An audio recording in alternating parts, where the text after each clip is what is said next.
Me group of company ఎన్ని segments లో ఉంది? మేజర్ గా ఏమేం వర్క్స్ చేస్తున్నారు? దేని మీద వర్కౌట్? మా కంపెనీ పేరు వచ్చేసి సంపంగి గ్రూప్ ఆఫ్ కంపెనీస్ అండి. సంపంగి అంటే సంపదలను పంచే గిరి అనే ఒక డెఫినేషన్ రావడం కోసం పెట్టినాం అనమాట. జస్టిఫికేషన్ కూడా ఇచ్చేసారు సంపంగికి ఏంటి? ఎస్ అండి. సో ఆ తర్వాతనే మా సర్నేమ్ కూడా అయింది అది. సంపంగి, రమేష్ సంపంగి అని ఆ తర్వాతనే అయింది అనమాట. సో సంపదలను పంచాలి, సంపదను పంచాలన్నప్పుడు ఆ సంపదను క్రియేట్ చేయాలి మేము. సో దాని గురించి మేము ఏం చేసినామంటే ఫస్ట్ మేము రియల్ ఎస్టేట్లో మేము ఫస్ట్ స్టార్ట్ అయింది మా కంపెనీ. ఆ రియల్ ఎస్టేట్ తర్వాత ఆ ల్యాండ్ని అలా వృధా ఉంచకుండా అగ్రికల్చర్ చేయాలని అగ్రి టెక్నాలజీస్లో ఉన్నామండి. అగ్రి టెక్నాలజీస్ వచ్చి బయో ఫార్మింగ్ అనే, అంటే బయో ఫార్మింగ్ మనం ఆర్గానిక్ కల్టివేషన్లో మేము ఆర్గానిక్ కల్టివేషన్లో ఉన్నాము. తర్వాత నెక్స్ట్ హాస్పిటాలిటీలో ఉన్నాము, హోటల్స్ అండ్ రిసార్ట్స్ కూడా మాకు ఉన్నాయి. తర్వాత నెక్స్ట్ ఇన్ఫ్రాస్ట్రక్చర్లో ఉన్నామండి. తర్వాత నెక్స్ట్ బయోటెక్నాలజీస్లో కూడా ఉన్నాం, బయోటెక్నాలజీస్ కూడా ఉన్నాము. తర్వాత నెక్స్ట్ వచ్చేసి మనం ఎంటర్టైన్మెంట్ లో కూడా ఉన్నామండి. సో కొద్దిగా మూవీస్ లో కూడా కొన్ని మూవీస్ కి మేము కో ప్రొడ్యూసర్ చేసినాము.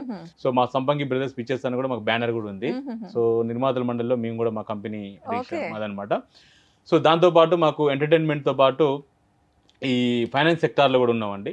సో ఈ 9 సెగ్మెంట్స్ లో మేము కాదు, ఎన్ని సెగ్మెంట్స్ ఉన్నాయి కానీ మీకు ఆ ప్యాషన్ ఏంటి అగ్రికల్చర్ మీద? యా మేడం, మామూలుగా ఏంటంటే నేను ఫస్ట్ ఇదే అనుకున్నా అండి. మామూలుగా మా కంపెనీ కానీ నేను కానీ అని చెప్పి ఇప్పుడు మాట్లాడుతూ ఉంటాం.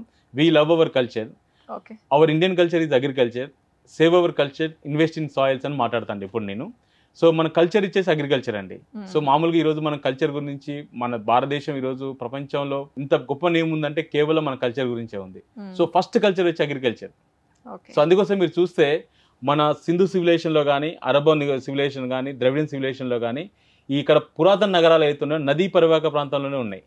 అంటే ప్రపంచ దేశాలు మొత్తం కూడా, అంటే ప్రపంచంలో ఉన్న అన్ని నాగరికతలన్నీ కూడా ఒక జంతువుని చంపేసి తింటుంటే, అరే బాబా తినడం కరెక్ట్ కాదు, మన భూమిలో కూడా పంట పండించుకుని ఆ పంటను మనం తినొచ్చు అని చెప్పి ప్రపంచానికి చెప్పిన గడ్డ మన భారత గడ్డ అండి. మన దగ్గర నుంచి నేర్చుకొని పోయి ఏమీ తెలియని కొన్ని దేశాలు ఇలా వండర్ చేస్తారు. సో కాబట్టి మనం కూడా మన డిఎన్ఏ మన పూర్వీకులు చేశారు కదా, ఈ కల్చర్ని పెద్ద డెవలప్ చేసి ఇలా పండించొచ్చిన మన పూర్వీకులు చేశారు కదా, వాళ్ళ తరం నుంచి మనం వచ్చినాం కాబట్టి మనం మర్చిపోతున్నాం. కాబట్టి దాన్ని తీసుకొచ్చి మళ్ళీ నెక్స్ట్ జనరేషన్స్కి మనం అందించాలని ఒక సంకల్పంతో ఒక అగ్రికల్చర్ని ఒక మోటోగా పెట్టుకొని చాలా మంచి ఆశయం అండి.